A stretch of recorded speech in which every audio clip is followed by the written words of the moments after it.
They came for a dead man's son. They found something that refused to stay dead. The scar on Rael Voss's left hand ran from the base of his thumb to the hollow between his third and fourth knuckle, a white seam of tissue he'd stopped noticing sometime in his second decade of hauling warrants across the contested fringe. He noticed it now because his son's hand looked exactly the same. Same line, same depth, same faded ivory tone, pressed flat against the greasy surface of the cargo table between them. The boy had arrived 11 minutes ago, dropping out of a shimmer tier in the alley behind Voss's processing house at 3:30 watch cycle, wearing clothes nobody in the fringe had seen before, and carrying a sidearm whose serial markings corresponded to a model that the hegemony's armory schedules listed as entering production in approximately 32 years. Voss had the kind of instincts that came from decades of reading people who were trying to kill him, and every one of those instincts told him the stranger was not lying.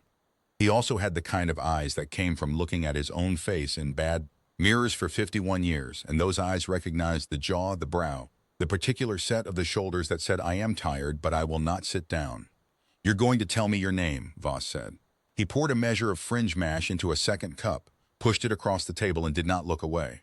The stranger, the boy, 20-something, lean in the way that people who never had enough growing up are lean, looked at the cup. He looked at Voss's hand. He looked at Voss's face, and the muscles in his throat worked briefly. "Kai," the boy said. Kai Voss sighed.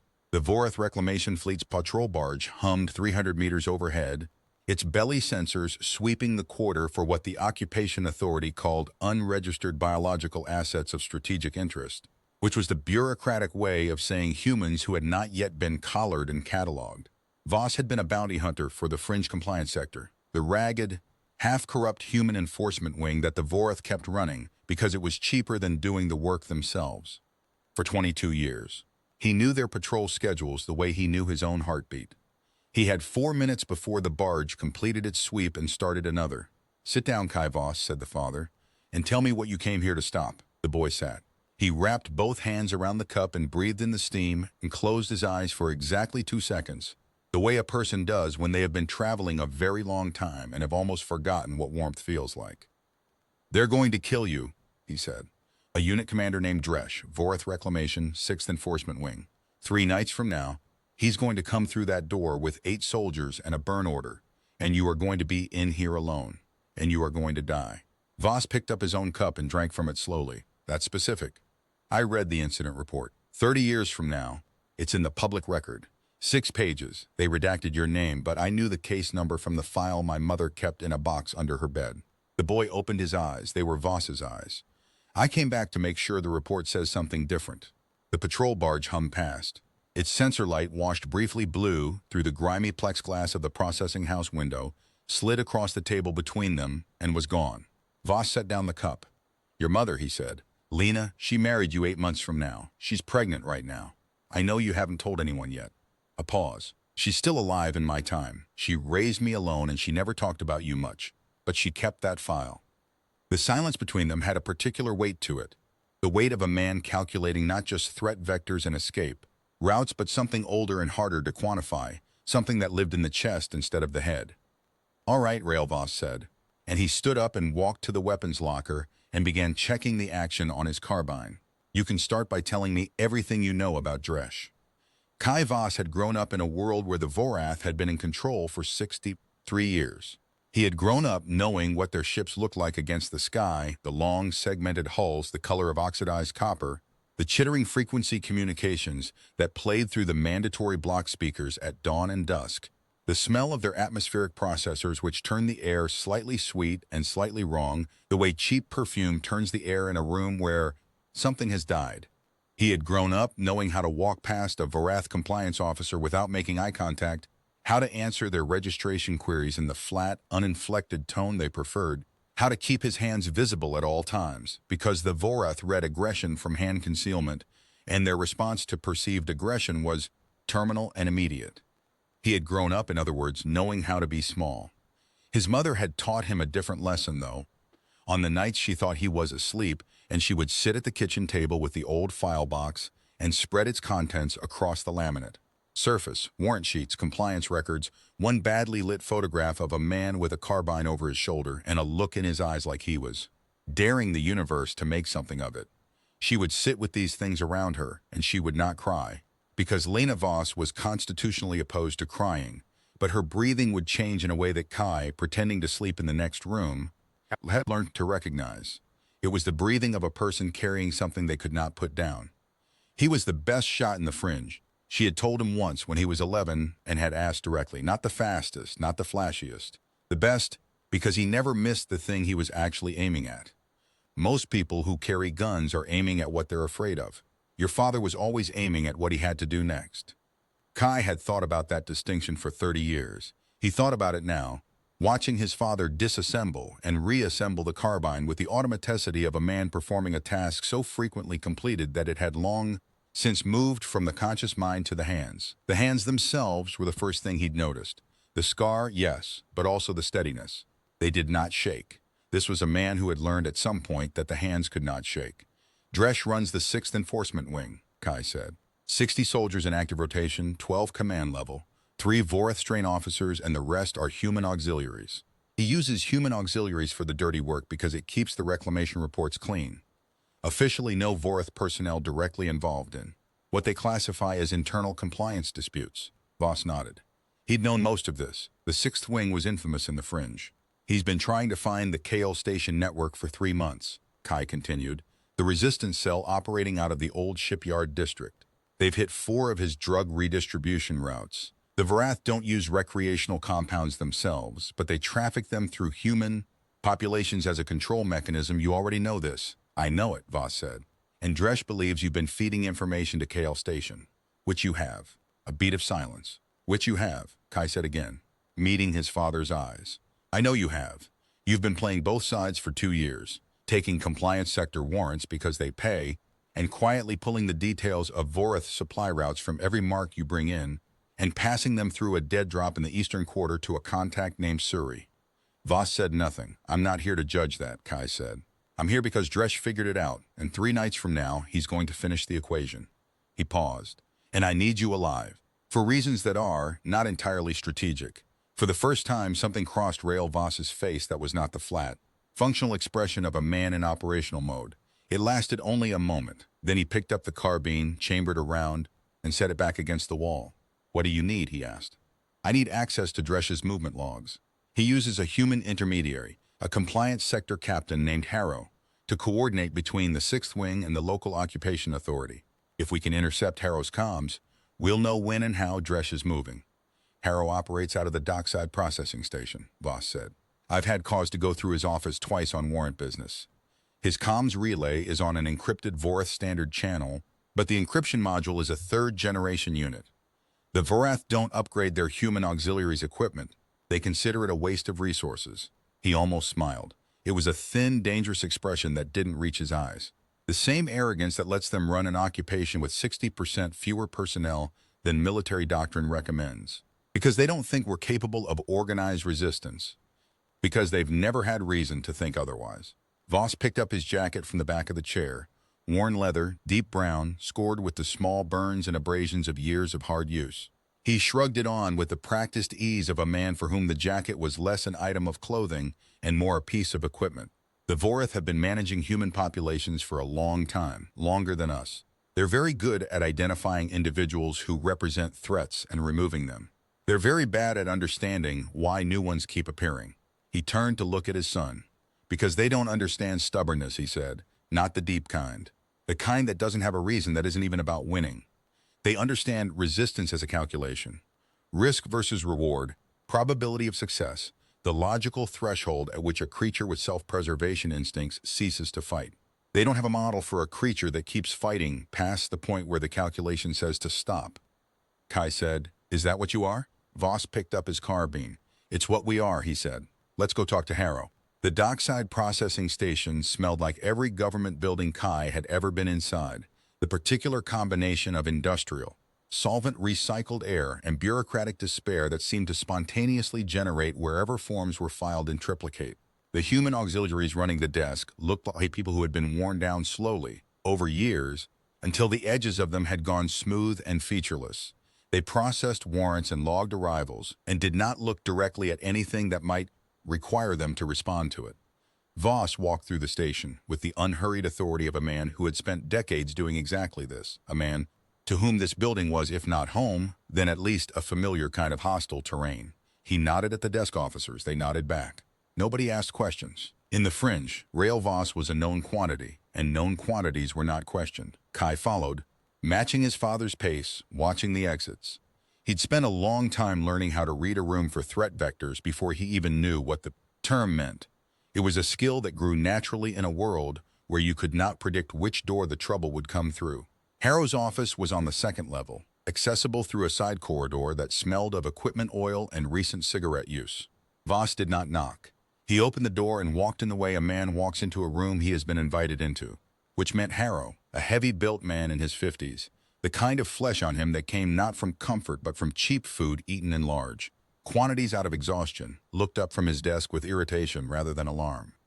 Harrow began, using the cover designation Voss used for compliance sector work. Got a warrant query, Voss said, dropping a data chip on the desk. The data chip was genuine. Voss had pulled an actual warrant from the sector board that morning, because the best cover was always the true thing with the untrue parts carefully excised. Apprehension authorization for a Kale Station contact. Your office logged the counter authorization last week. I need the secondary verification codes. Harrow picked up the data chip, examined it with the practiced suspicion of a man accustomed to being given things that were not entirely what they appeared to be. Behind him, on the wall shelf that held his personal comms relay, a data light blinked in a slow, irregular pattern that Kai had been watching since they entered the room. This'll take a minute, Harrow said, turning toward his terminal. Take your time, Voss said. He leaned against the wall, one hand resting comfortably near his sidearm, and looked at nothing in particular in the way of a man who is very much looking at everything. Kai crossed to the shelf. The comms relay was the third-generation Vorath unit his father had described. A flat, copper-colored panel the size of a hardback book, its surface marked with the etched circuit patterns the Vorath used instead of digital display interfaces. He had studied Vorath communications technology for 6 years in a research cell that the Occupation Authority did not know existed, and the encryption architecture of this specific unit was as familiar to him as the layout of his own room. He had the bypass decoder out of his jacket pocket and pressed against the relay's input port in the time it took Harrow to find the right query screen on his terminal. 60 seconds. The decoder pulled the full comms log and the active channel map and a flag list of prioritized transmissions. Kai pocketed it. Actually, Voss said to Harrow, pushing off the wall, found the authorization code I needed in the sector board archives. Sorry to waste your time. He collected his data chip from the desk. Been a busy week. Harrow looked at him with the expression of a man who strongly suspected he had just been played, but could not identify the specific mechanism. Yeah, he said. Yours and mine both. They were back in the street before Harrow finished the sentence. The comms log told a story that Kai had already known in its broad strokes but not its operational details. Dresch was not waiting 3 nights. He had moved his timeline forward. The burn order for Voss's processing house was scheduled for the following night. A single-wave strike team of 14 soldiers, 6 Vorath strain, and 8 human auxiliaries ordered to leave no structure standing and no biological material unaccounted for. The language in the order was the flat administrative language of a species that had been processing the elimination of problematic individuals for so long that they had built an entire bureaucratic vocabulary for it. The Vorath did not hate their targets.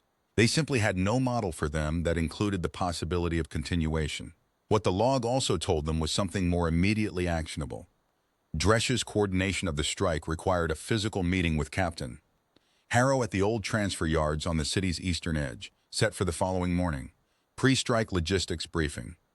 The strike team would transit through the transfer yards afterward, staging for their evening operation. That's the neck, Kai said, spreading the decoded log across the cargo table. Cut the briefing, the strike loses its authorization chain. Dresch won't move without Harrow's counter clearance because his own command structure requires human auxiliary sign-off for burn orders. It's how they maintain the fiction that it's an internal compliance action rather than a Vorath military operation. Voss studied the log with the same focused attention he brought to everything. 14 soldiers is a significant force for one target. They're not sending 14 soldiers for you, Kai said. They're sending 14 soldiers because they believe the processing house is a dead drop node for Kale Station. They want the node eliminated and any related intelligence captured. He paused. If we intercept Dresch at the transfer yards, we have a different problem. He'll have his own security detail. How many? His personal detail is 4. Vorath strain combat rated. Voss looked at his son for a long moment. You and me against 4 combat-rated Vorath, he said, and Harrow and whatever auxiliaries he brings to the meeting. A pause. I know how this sounds. It sounds like a bad plan. The alternative is running and letting Dresh burn this node and trace it back to Kale Station, which he will do, and Kale Station goes dark, which it does in my timeline, and the network goes quiet for 11 years before it rebuilds sufficiently to matter again. 11 years, a lot of people, a lot of Kai stopped. He breathed. A lot of things that shouldn't happen. The room held them both in its dimness. The patrol barge passed again overhead. Kai found, not for the first time in the 36 hours since he'd arrived in this time, that he was simply looking at his father, storing the specifics of the man's presence in some internal archive that had been building since he was old enough to understand what was missing from his life. The way Voss held his hands when he was thinking hard, the slight forward set of his shoulders, the stillness of him, which was not the stillness of patience, but the stillness of a compressed spring. There's one more option, Voss said, Kale Station itself. If we bring this intelligence to Suri tonight, they can mobilize. They know the transfer yards. They know Dresh's operation patterns, because they've been hitting his supply routes for 3 months. He looked at his son. I don't usually ask for help. I know, Kai said. I'm asking now. Voss picked up his jacket. Come on. The dead drop's a 20-minute walk, and it's better in the dark. Suri was 40 years old and looked 60. The way people who had been running from the occupation authority for 2 decades tended to look. Not beaten, exactly, but compressed. The fat of ordinary life scoured off and replaced with something leaner and harder that was also, in its way, more honest. She had the kind of face that had been still for so long in moments of danger that it had settled into a permanent approximation of readiness.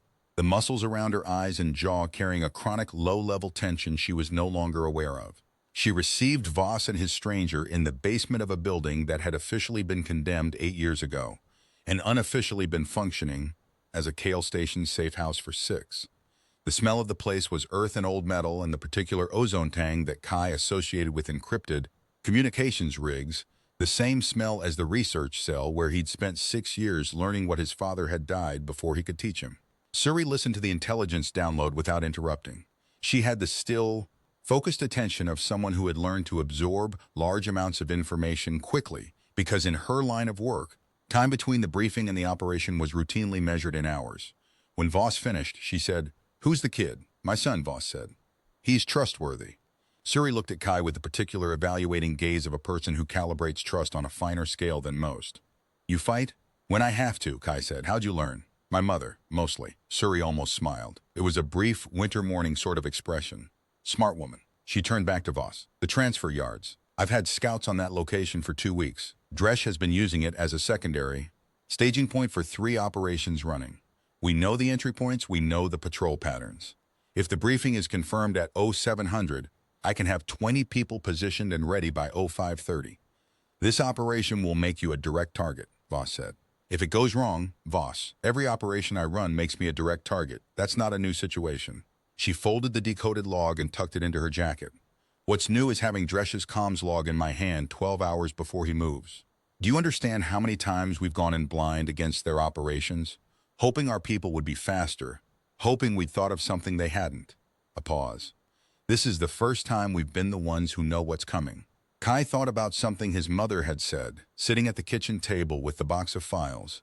A thing she'd said not to him, but to the photograph of the man with the carbine over his shoulder. "You always found a way to change the equation. 20 people against Dresh's full detail plus Harrow's auxiliaries," Voss said. "The odds, I know the odds," Suri said. "I've been calculating the odds against the Vorath since I was 17 years old. The odds have never been in our favor. We've had this conversation before, and we're still here." She was looking at Kai when she said it, in a way that suggested she was not only talking to the people in the room. There was a human custom, observed in the fringe and elsewhere, of sitting quietly with someone before an operation that might kill you.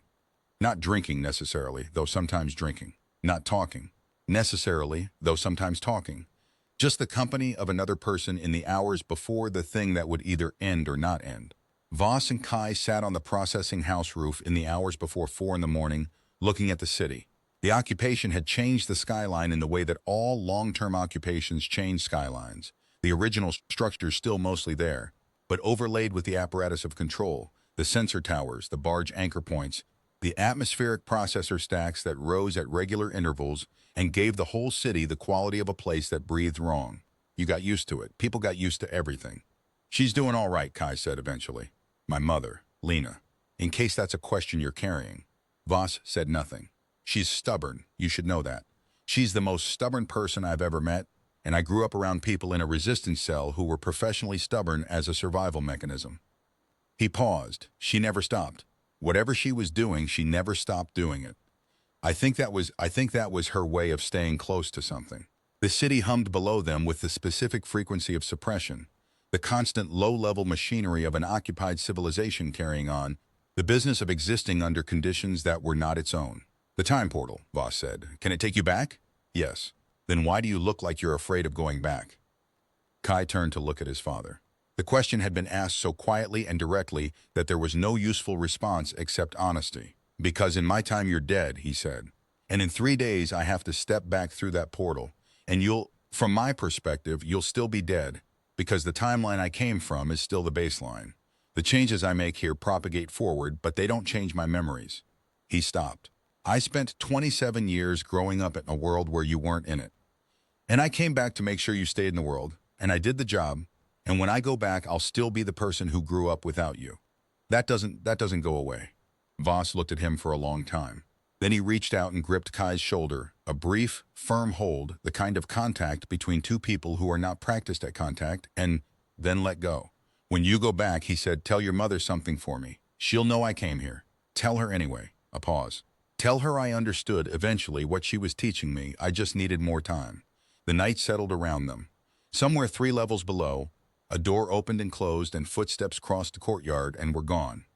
The city breathed its wrong breath, and the stars above it, when you could see them past the occupation's light pollution, were the same stars they had always been.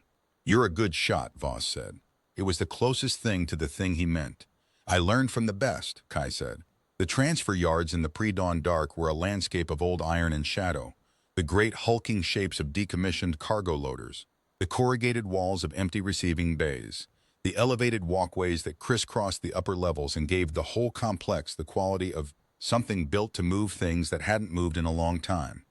The Vorath had repurposed yards like this across the fringe as staging areas precisely because the human architecture made for good choke points and the isolation minimized collateral complexity. Suri's people were in position by 0515.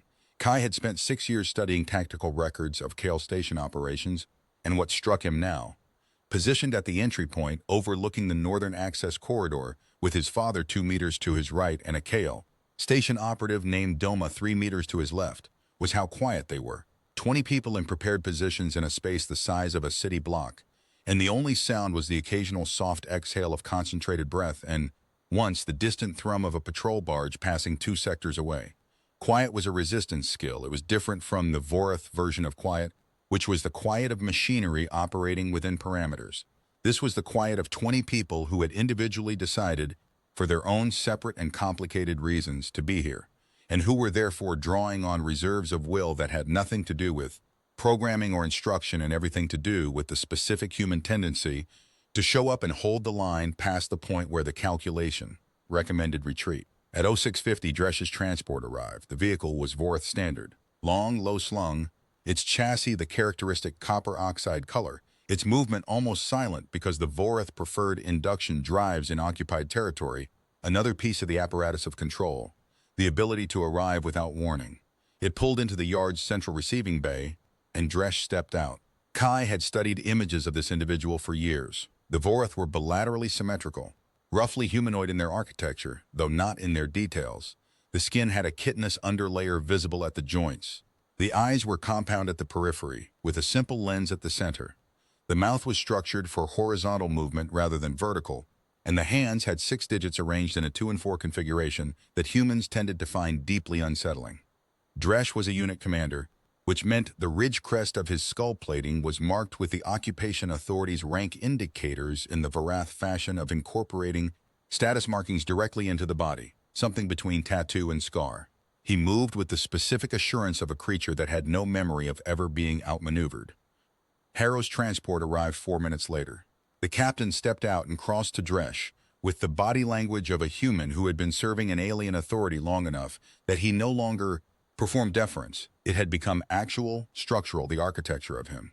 3 of Harrow's auxiliary officers followed him and positioned themselves at the bay's perimeter. Dresh's personal detail, 4 Vorath combat-rated soldiers, took position at the transport.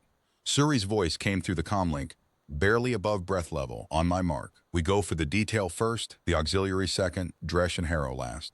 Dresh is a capture target. We want the rank insignia intact for the intelligence value. Harrow is your call, Voss. Voss's voice came back. He's been running human auxiliaries for the 6th Wing for 9 years. He knows every dead drop in the fringe. A pause. Capture, Suri said. The briefing between Dresh and Harrow was running approximately 7 minutes in when Suri said, Mark. What followed was not glamorous. No operation against a superior force is glamorous. What it is instead is a sequence of extremely focused individual actions performed in close coordination, each one purchased at a cost of nerve and breath, and the pure physical willingness to move toward rather than away from the thing that wants to kill you. Kale Stations 20 moved on the detail first, as planned, with the kind of concentrated aggression that comes from people who have been waiting in cold pre-dawn dark for a very long time and are ready to be finished waiting. The 4 Vorath combat-rated soldiers were better trained, faster and stronger than any individual human opponent. They were not better trained, faster, and stronger than coordinated fire from 6 positions simultaneously. The first soldier went down in the initial volley.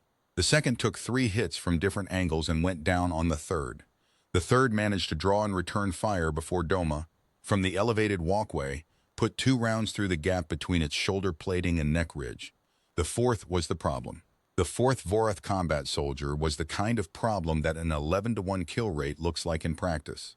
It moved through the crossfire with something that was not quite grace, more like a machine responding to damage by rerouting, and cleared 3 of Suri's people with a directed energy weapon that set the metal of the receiving bay's wall glowing where it hit.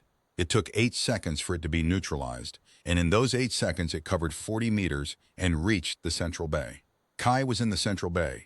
He had repositioned during the contact with the detail, tactical instinct driving him to the angle that covered Dresh, the capture target, and he was 3 meters from the drug lord equivalent alien military commander who was in the process of drawing his own sidearm when the 4th soldier crashed through the access door to his left. He made a decision in approximately a quarter of a second. He shot the 4th soldier twice, rounds that wouldn't penetrate the chest plate, but that would impact hard enough against the chitinous underlayer to stagger the limb coordination, which it did. And then he put his shoulder down and ran directly at it, inside the arc of its weapon, and drove it into the wall of the bay with every gram of weight and forward momentum he had.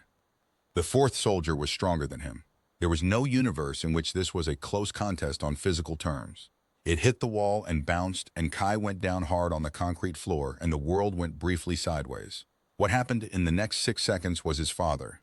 Rael Voss came through the access door with the carbine up and put 3 rounds into the 4th.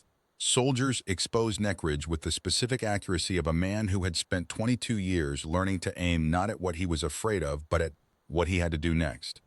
The 4th soldier stopped. The silence after a firefight has a particular texture.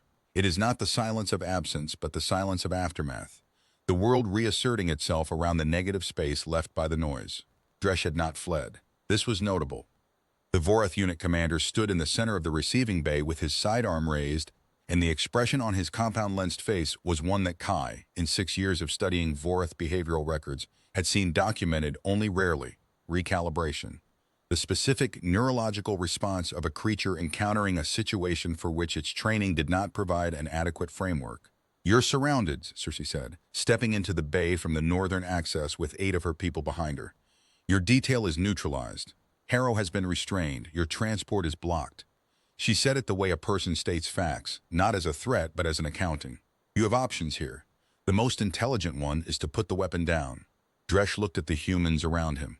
There were 11 of them now visible, with more at the exits. The Vorath command calculus was by this time a fairly well-documented subject among resistance scholars. They did not surrender readily, not from courage particularly, but from a model of engagement that assumed human forces would break before Vorath forces under sustained pressure, because that was the historical record of every engagement in the Vorath expansion across 14 occupied territories over the past 300 years. The model was not wrong as a general statement. It was wrong as a specific statement about these specific people in this specific bay. You are not a military force, Dresch said. His translator unit rendered the words in flat, serviceable fringe standard. You are a compliance irregularity.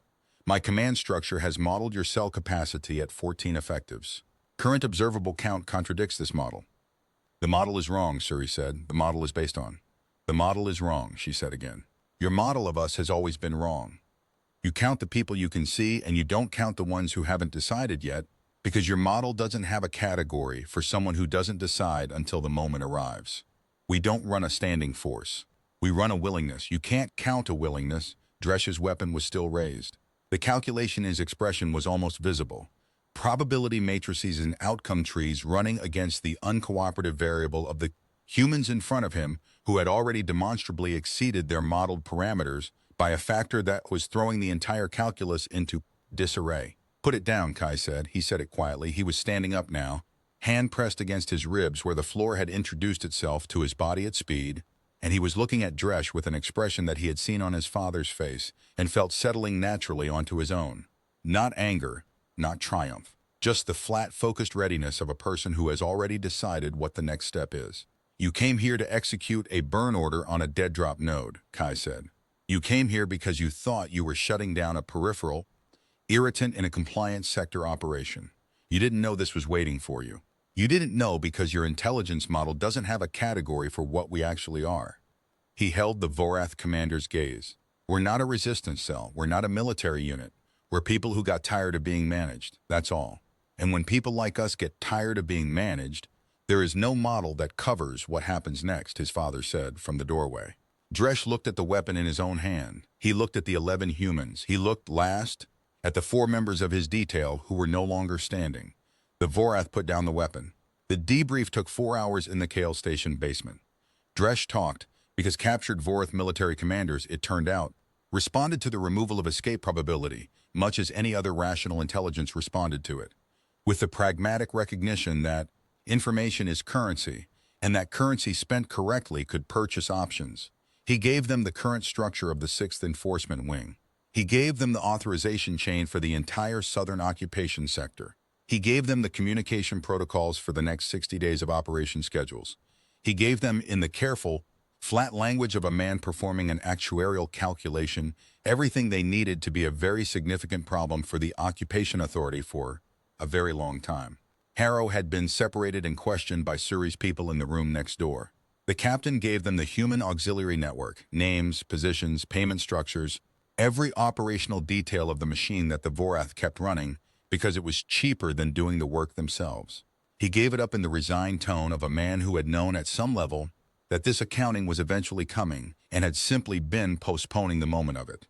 At the end of the debrief, Suri came to find Voss and Kai in the corridor outside, where they were sharing a flask of something that tasted like the fringe mash but was, Kai suspected, substantially better.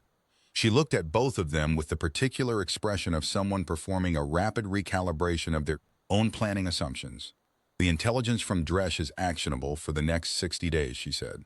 If we use it correctly, if we coordinate across the network instead of operating cell by cell, we can hit every supply route in the southern sector simultaneously. One coordinated action.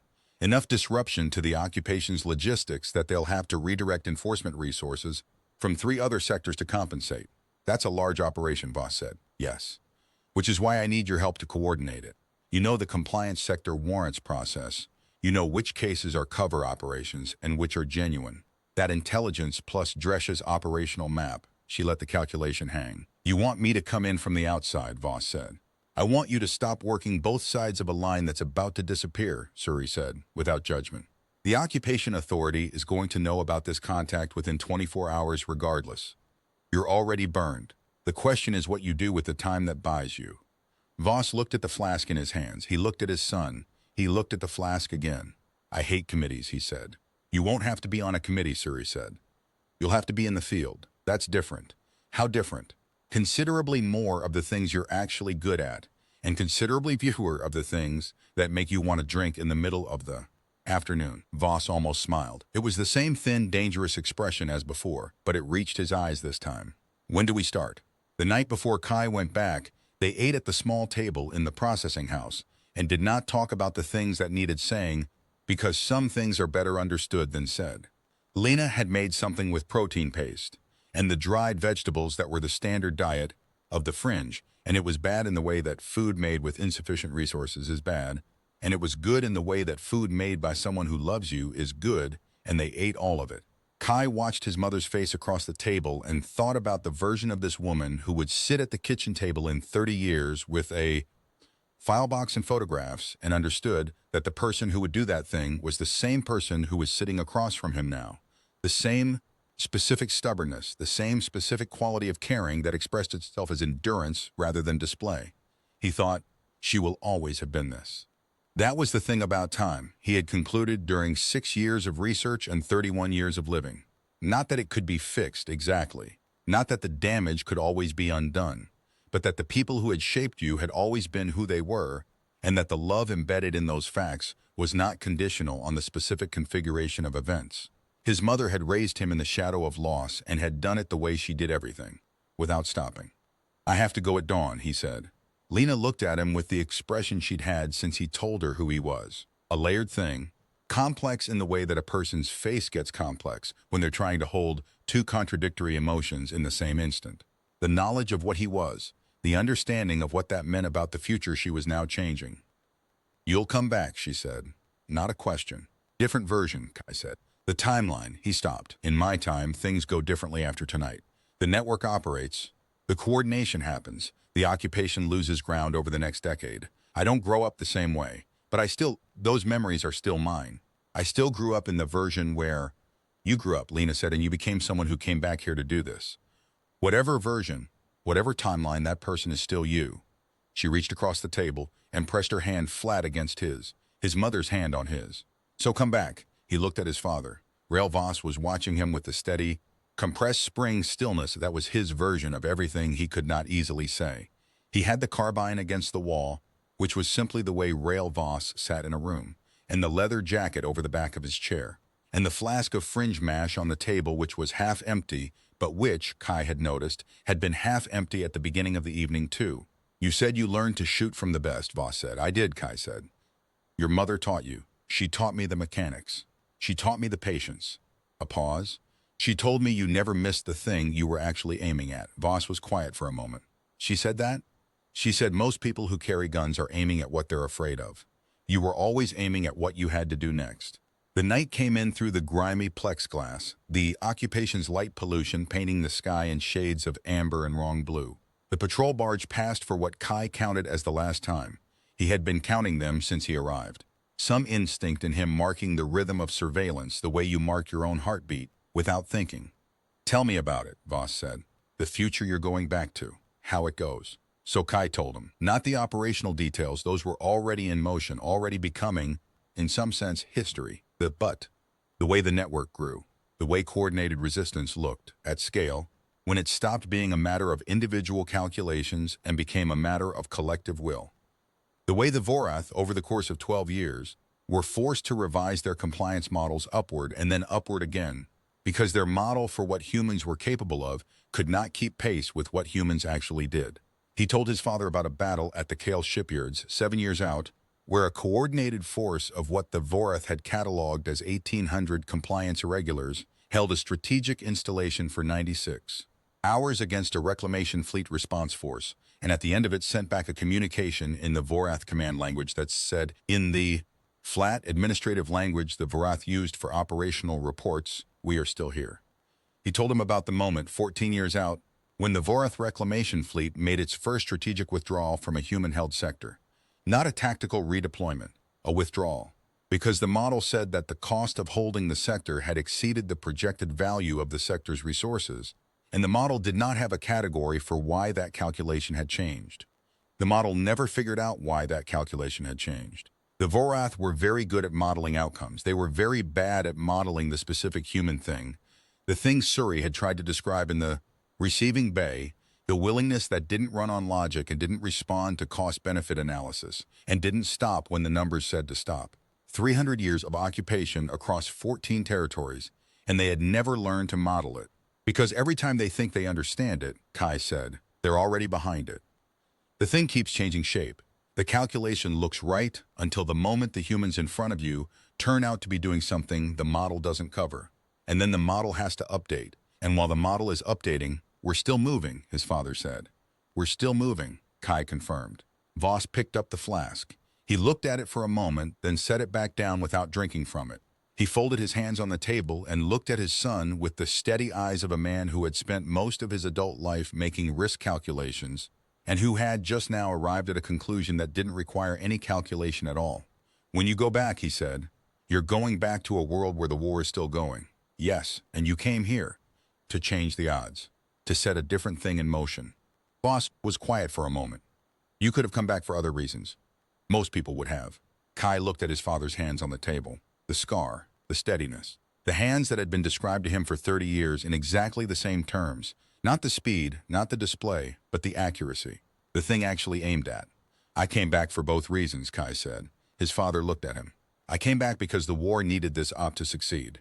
And I came back because I needed to know that you were this, Kai said. That you were worth missing. That the space you left was the shape of something real. He paused. The night moved around the house. Below them, the city breathed its occupied breath. The stars, unreachable for now, held their positions. Lena got up and cleared the table and didn't comment on the fact that Voss had not drunk from the flask, though Kai saw her notice it. It was the kind of noticing that 20 years of marriage teaches. The peripheral attention that misses nothing and says nothing, because some things are better understood than acknowledged. Dawn, Kai said. Dawn, his mother said. I'll walk you to the portal, his father said. The shimmer tier opened at exactly the coordinates Kai's instruments specified. A vertical slice of air that wasn't quite air, its edges trembling with the contained energy of a mechanism that shouldn't exist yet, but did because the resistance had, in Kai's timeline, produced 3 engineers who collectively constituted one of the finest applied physics minds of the century, and had decided to point them at temporal mechanics instead of weapons development because one of them had said, at a meeting 14 years ago, that the best way to win the war might not be to fight forward but to fix backward. The portal hummed and flickered and waited. Rael Voss stood at the mouth of the alley with the carbine over his shoulder and the leather jacket on and the dawn light coming in low and thin over the rooftops, the same dawn light that came in over this city every morning, regardless of who was in charge of it. He looked older in this light than he had in the yellow interior of the processing house. He looked, in this light, like a man who carried something that hadn't been put down in a long time and who had no intention of putting it down. 3 nights from now, Kai said, Dresch will send a replacement strike team. They won't know about the comms breach. Suri will know it's coming. You'll be fine. I know, Voss said. In the operation, the coordinated push, what Suri has planned, I know that too. A pause. You gave me everything I need. Kai looked at his father for a long moment. He had been composing a version of this moment in his head for years, since the day he'd been old enough to understand that the archive his mother kept was not just a record of loss, but a record of someone specific. A person with a scar on his hand and a carbine and a way of looking at things that made you feel, standing next to it, that the next step was always possible. He had rehearsed things to say. He had none of them now. What he had was what he'd had since he arrived. His father's face and the fact of having seen it. Tell me one more thing, Voss said. What? The war. 14 years out, the withdrawal. The first strategic retreat. Does it end? Kai looked at the shimmer tier. He looked at his father. He thought of the session in the research cell where he had been presented with the full projection models. The analyst's careful, caveat-laden probability distributions mapped over the next 30, 50, 100 years of conflict. He thought of what the most rigorous model had said, which was that the outcome was genuinely uncertain, that the rate of attrition was working in humanity's favor, but that the time frame was measured in generations. He thought of something else, though. He thought of a thing that was not in any model and that no analyst had been able to quantify, which was the specific texture of people who refused to stop, who kept rebuilding the network, kept finding the new recruit, kept passing the encrypted message and running the operation and standing in the pre-dawn dark of a transfer yard waiting for the mark. I don't know, he said, but every time they think they've got us calculated, we turn out to be bigger than the model. That's not stopping. He paused. That's never stopping. Voss looked at him with the eyes that Kai had spent 30 years learning were his own eyes. Good, his father said. Kai Voss stepped through the shimmer tier and was gone. The alley was ordinary in the way alleys are ordinary after extraordinary things have happened in them, unchanged, unhelpful, offering nothing in the way of acknowledgement. The shimmer tier closed behind the boy with a sound like a breath released, and the dawn continued its arrival over the city's occupied rooftops with the same indifference to human events that dawns had always displayed. Rael Voss stood in the alley for a moment. Then he shifted the carbine on his shoulder and walked back toward the processing house, because there was a meeting with Surrey and the rest of the Kale Station network in 3 hours, and a coordinated operation to plan and 30 days of occupation logistics to exploit and a world of work that needed doing. He stopped once, at the mouth of the alley, and looked back at the empty air where the portal had been. He had a son. The son had not existed yet, technically, and had already left technically, and was 30 years away, technically.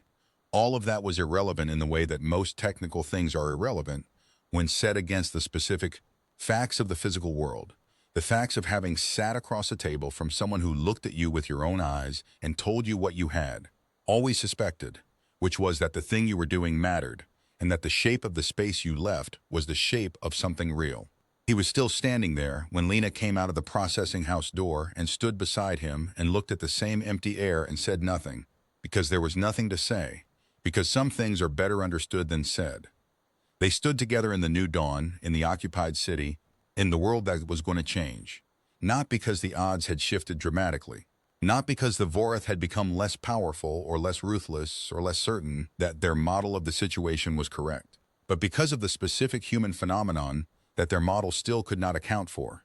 The willingness to show up in the cold pre-dawn dark and do the work. The work was endless. The work would outlast everyone in this story by generations. The work was also, in a way that defied the Vorath compliance calculus and the resistance cells probability models and every framework that attempted to contain it in, a number already done, already embedded in the fact of its own continuation.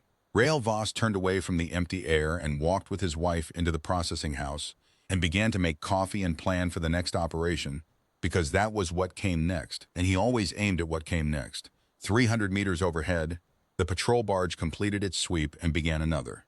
Below it, 2 people who refused to be finished yet drank bad coffee and drew operational maps and did not, for the 3rd morning in a row, say the things that they had decided were better understood than said. The city breathed. The work continued. The model never caught up. In the hours after the transfer yard operation, the Kale Station basement became something it had never quite been before, a place with momentum. Surrey had run her network for 6 years on a philosophy she described as aggressive patience, the discipline of moving only when the move was worth, the cost of eating losses and waiting and building and not overreaching. Because overreach was how resistance cells died. She had watched 3 other cells in the fringe reach too far and get dismantled, their members cataloged and processed by the Vorath compliance apparatus and redistributed to work assignments in the lower sectors where the life expectancy of a flagged human was approximately 18 months. The intelligence from Dresch's comms relay changed the philosophy. Not permanently, Surrey was too experienced to mistake one good operation for a strategic shift. But there was a window, and windows were exactly the kind of thing that aggressive patience prepared you for. 60 days of operation schedules, she said to the assembled cell in the basement, her voice carrying the particular quality of controlled intensity, the same voice she used when the move was ready and the cost was worth it. Every supply route in the southern sector, 32 staging points, the full chain of human auxiliary coordination contacts and their Vorath handlers. She paused. We've been operating in the dark against one corner of this machine for 3 years. We now have the lights on for the entire room. The cell numbered 21, counting Voss and Kai, and they were all looking at the operational map that Surrey had constructed from the decoded comms log, a web of routes and nodes spread across a physical representation of the southern occupation sector that made the machine's architecture suddenly, starkly visible. You looked at it and you understood, in a way that years of hit-and-run resistance had not conveyed, the actual shape of the thing they were pushing against. It was very large. It was also, Kai could see from the map, built on assumptions.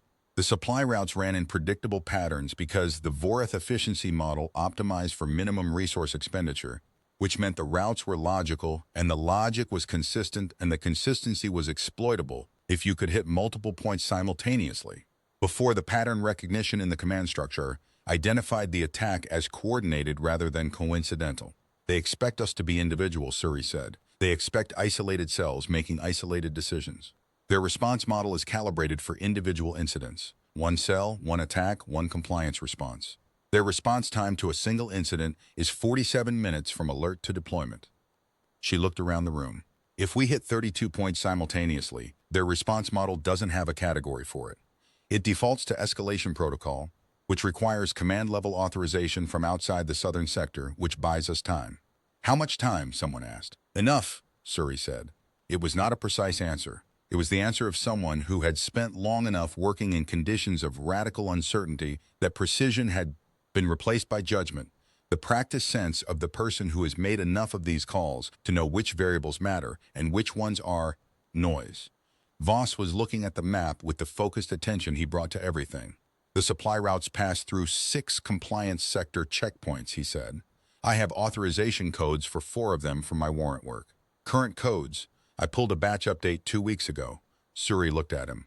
I can get people through the checkpoints without triggering the grid, he said. Gives us access to the inner 3 nodes, the ones they consider protected by the compliance network rather than direct security. A pause.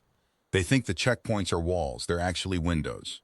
The particular quality of silence that followed was the quality of people recalibrating an operational plan in real time. The specific mental motion of individuals who are good at what they do, recognizing a variable that changes the shape of the possible. How many people can you move through without overloading the authorization log? Suri asked. 3 teams of 4, 3 passes, different timing. The authorization codes are issued per warrant holder, not per person. They'll log as normal warrant operations. He looked at the map. If we're simultaneous across the nodes, the logging happens after the fact. By the time compliance audits the records, the window's already closed. Doma, from her position at the wall, said, "You've been running a 2-way operation inside their system for 2 years. That's how you knew the checkpoint codes were exploitable." It wasn't an accusation. It was the recognition of someone who had just identified the specific shape of a thing they hadn't previously been able to see. "That's how I knew," Voss said. "You could have brought this to us earlier. I didn't know I could trust this cell earlier." He said it without apology, because it was simply true. I know now. There was a pause in which the room decided something without voting on it. 3 teams, Suri said. I need to know who leads them. Kai led the second team. His father led the first. They divided the work the way it needed dividing, which was not along lines of sentiment but along lines of capability. The first team needed someone who knew the compliance sector infrastructure from the inside, someone whose authorization codes and physical presence were a known quantity at the checkpoints. The second team needed someone who knew what the operation looked like from the future, who had studied the records of what succeeded and what failed. The third team was led by Doma, who had been running field operations for Kale Station for 4 years and knew the southern sector's physical geography better than anyone alive. They had 18 hours. Kai spent the first 4 of them in a room with Suri, going over the operational map against his memory of the historical records. His memory was not a perfect record. He had read accounts written 30 years after the fact, reconstructed from fragmentary sources, and there were gaps and ambiguities that no amount of future knowledge could fill. But the shape of what had worked was there, the decisions that had been right, the variables that had turned. In your time, Suri said, not for the first time, but this time with a different quality of directness. This operation, the coordinated push, the simultaneous hits on the supply network, how does it go? Kai looked at the map. It works, he said. It triggers the escalation cascade exactly as you projected. The Vorath have to pull enforcement resources from 3 other sectors to compensate for the southern sector disruption. That creates windows in those sectors that 3 other cells exploit. The cells in those sectors don't know they're operating on opportunities we created. The network isn't that coordinated yet, but the timing aligns. And afterward, the Occupation Authority reclassifies the southern sector as a high-complexity zone. They double the compliance budget. They send Dresh's replacement, a commander named Arath, second-generation occupation specialist, considerably more effective than Dresh. He paused. Arath is why the resistance goes quiet for 2 years. She's smart in the way that Dresh wasn't. She understands that the model is wrong. She just can't figure out where it's wrong, so she tightens everything and waits for the pattern to reveal itself. 2 years, Suri said. 2 years. Then she makes a mistake. A different kind of mistake from Dresh's kind, not arrogance. Just a human auxiliary named Ciro who she trusts because his compliance record is immaculate, and whose compliance record is immaculate because he's been working for the network for 3 years and is very good at appearing exactly as trustworthy as he needs to appear. Suri was quiet for a moment. I know a man named Ciro, she said. He's 19 years old. He's been running errands for the cell for 2 years. Put him in a compliance sector role, Kai said. something that gives him access to Arath's communication patterns. Suri looked at him. You're giving me a roadmap. I'm giving you what I know. What you do with it is yours. He met her eyes. The future isn't fixed. I know that better than anyone. But there are human beings in my time who are alive because of decisions made in the next 60 days, and the ledger of those people matters to me more than the theory of temporal mechanics. She considered that for a moment. How many? He thought about the specific number. He had never tried to quantify it before. It was the kind of calculation that resistance historians attempted and always acknowledged as approximate, because the causal chains of life and death ran in too many directions over too many years to trace with precision. He thought about the faces he knew, the people in his cell, the people in other cells, the layers of ordinary life that proceeded or didn't proceed depending on the shape of the occupation in a given decade. Enough, he said. It was Suri's own answer returned to her, and she heard it that way, and it settled between them as the most honest thing either of them could have said. The first checkpoint ran clean. Voss moved his team through the compliance grid at 0300 with the unhurried authority of a man. On legitimate warrant business, authorization codes cycling cleanly through the verification log, the checkpoint officers processing them with the reflexive non-attention of people who had handled thousands of such transactions and had no reason to look closer at this one.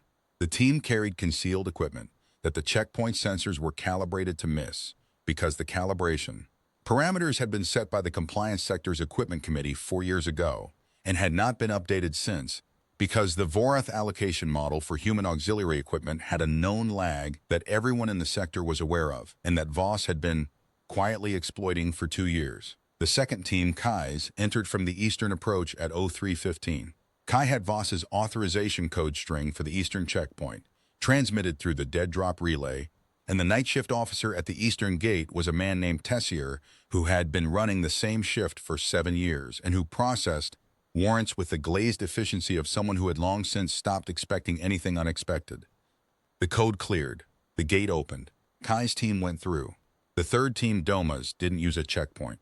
Doma had been crossing the compliance grid without authorization for 4 years because the physical geography of the southern sector had 17 points where the sensor coverage overlapped in ways that created null pockets, and Doma had spent considerable professional effort mapping all of them.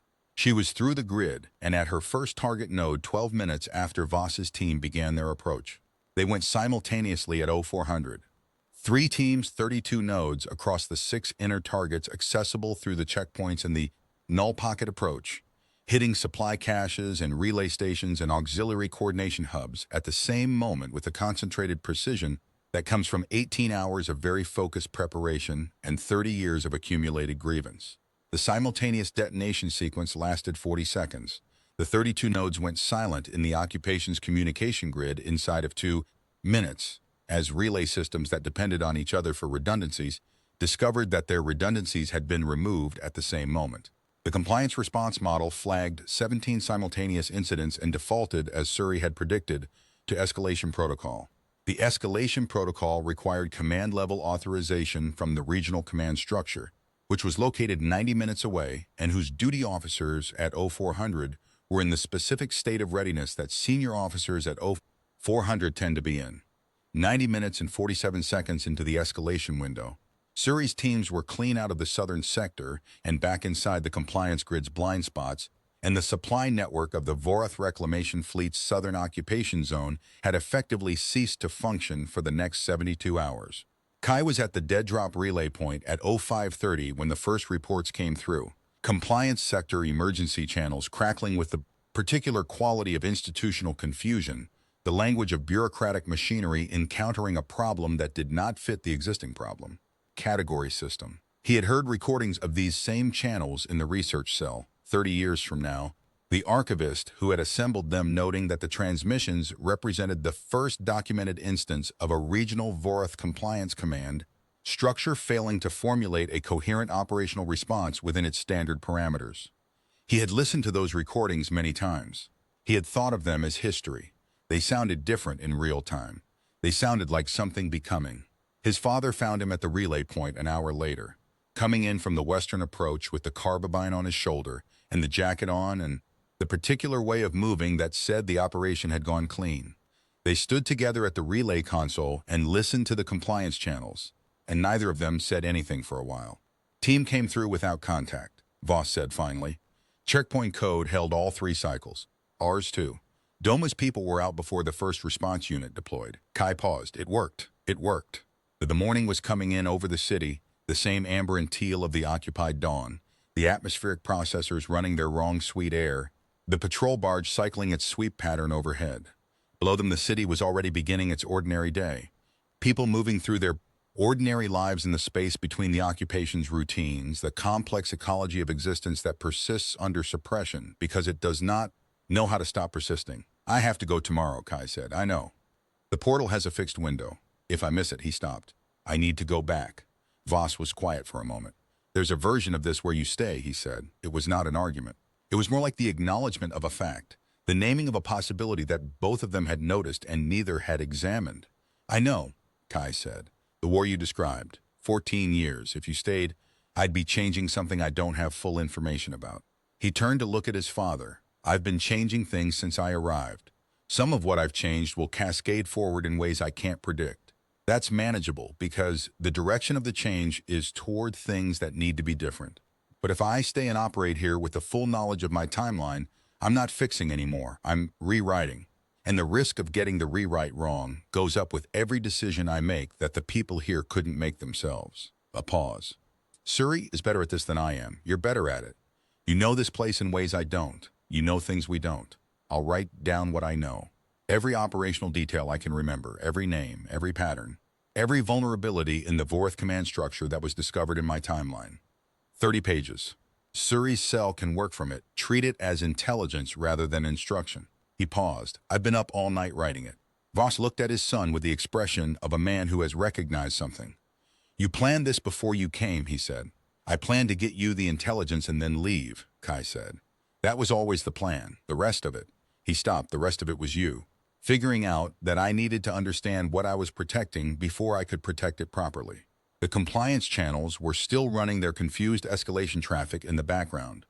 The patrol barge completed its sweep. There's a thing I want to ask you, Voss said. Ask. The version of you in my time, my son, the one growing up right now, not yet born. He grows up thinking his father is dead. Yes, Kai said quietly. And he still. Voss stopped. He tried again. He still ends up here. He does. That means... Another pause, in which the older man was clearly wrestling with something that did not have a clean shape in words. That means the person he becomes, the person who builds what you said, who comes back here, who does this, that person comes out of a childhood without me in it. The loss is part of what makes him capable of this. It was a painful calculation. Kai could see his father working through it with the same honest-eyed directness he brought to every other hard thing, not flinching, not softening the edges, just looking at it. I don't think the loss made me capable, Kai said carefully.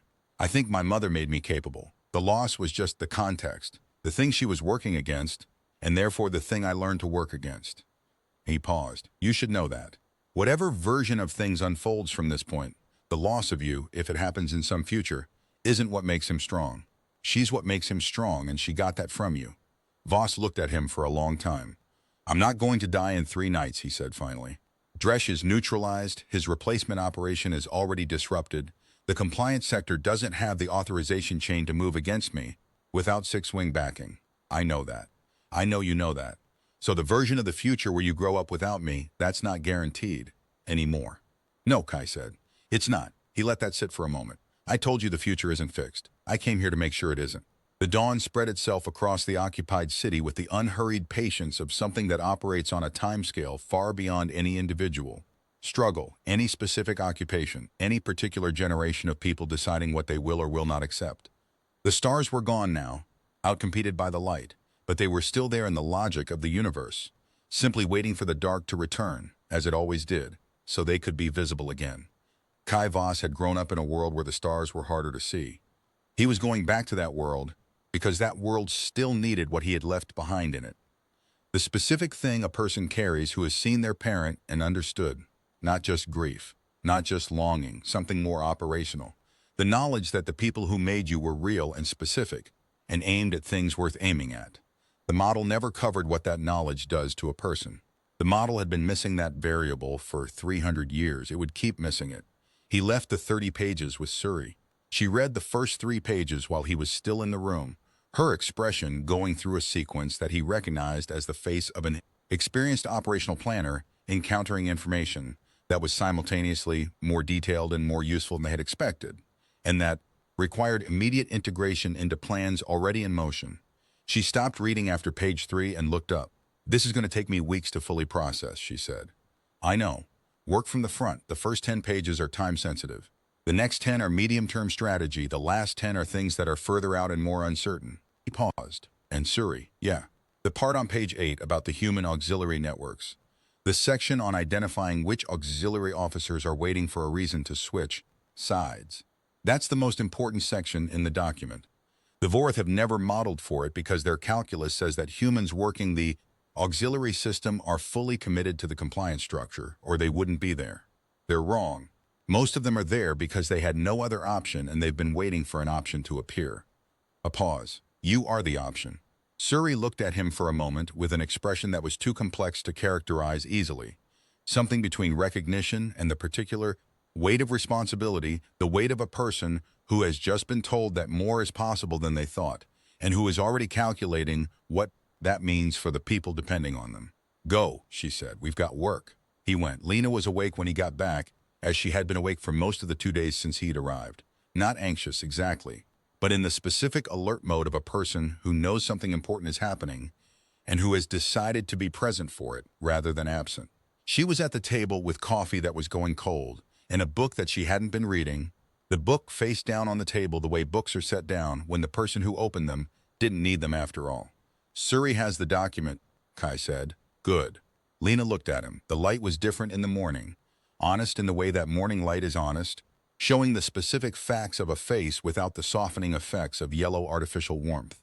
In this light she looked exactly like the mother he had known 30 years from now, which was to say she looked like someone who had been through a great deal and who had not let it stop her. "You should sleep before you go through." "A few hours," he said. He did not say, "I don't want to sleep because sleeping is closing my eyes and when I open them, it will be closer to the moment I leave." He did not say, "I have been storing the specifics of this place in the archive of myself and I am not finished yet." He did not say any of the things that required too much, because his mother had taught him, in the version of her that he knew, that some things were better understood than said.